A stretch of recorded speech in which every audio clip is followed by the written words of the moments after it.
Avec environ 60% de sa population âgée de moins de 25 ans, l'Afrique possède la structure démographique la plus jeune au monde. Cette jeunesse propulse le continent au cœur de la 4e révolution industrielle.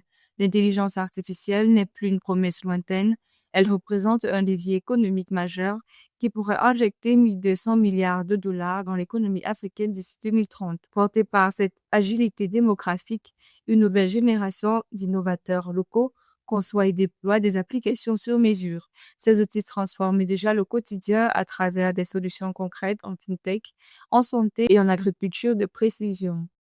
Young Africans are not waiting on the sidelines. Les jeunes Africains ne se laissent pas freiner par les frontières et ne se contentent pas d'atteindre l'autonomie. Ils prennent les devants, ils créent les outils, construisent les plateformes et mènent les conversations pour définir la place de l'Afrique dans le monde puissant de l'intelligence artificielle. Ils ne se préparent pas simplement pour l'avenir, ils sont déjà en train de la construire. À la Fondation Mastercard, nous croyons au potentiel des jeunes pour transformer ce continent. L'intelligence artificielle offre une opportunité multidisciplinaire exceptionnelle.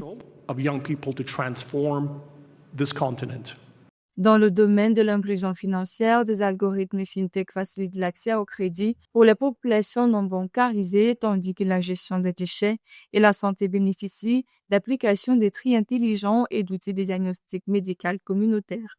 D'ailleurs, le mobile money et les technologies financières ont propulsé le taux d'inclusion à 58% en Afrique subsaharienne, atteignant même plus de 73% en Afrique de l'Ouest. Selon l'Union africaine, plus de 60% des emplois de demain vont exiger des compétences numériques et scientifiques. Nous avons un potentiel extraordinaire, mais nous ne l'avons pas encore pleinement exploité. On parle souvent de notre bulle de jeunes. D'ici 2050, 60% des jeunes du monde seront en Afrique.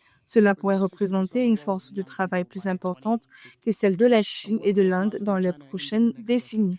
Mais attention, ce n'est pas automatique. Avoir une population ne suffit pas.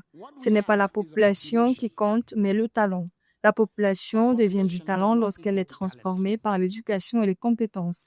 C'est la première chose que nous devons comprendre en tant que continent. L'intelligence artificielle, elle ouvre une opportunité multidisciplinaire et exceptionnelle. Pour soutenir cette dynamique, les initiatives de formation à grande échelle se multiplient à travers le continent. Selon le rapport officiel Fireside Africa 2025-2030 de la Brookings Institution, la transformation digitale va générer une demande colossale de 230 millions d'emplois nécessitant des compétences numériques d'ici 2030. Pour combler ce fossé et capturer un marché estimé à 130 milliards de dollars, les experts estiment que ces 150 millions d'opportunités de formation individuelle devront être créées sur le continent. Participer à l'intelligence artificielle ne se limite pas à être ingénieur en IA, en apprentissage automatique ou en agence d'IA. Je sais que beaucoup d'entre vous le sont, mais il y a d'autres questions cruciales. Comment collectons-nous les données de nos communautés? Nous n'avons pas encore beaucoup de bonnes données, nous en avons, mais c'est insuffisant. Comment garantissons-nous la sécurité? Comment faisons-nous en sorte que l'éthique et la responsabilité guident chaque étape de la collecte et de l'utilisation des données? Cependant, pour que l'Afrique passe du statut de laboratoire à celui de leader mondial, des investissements massifs restent indispensables.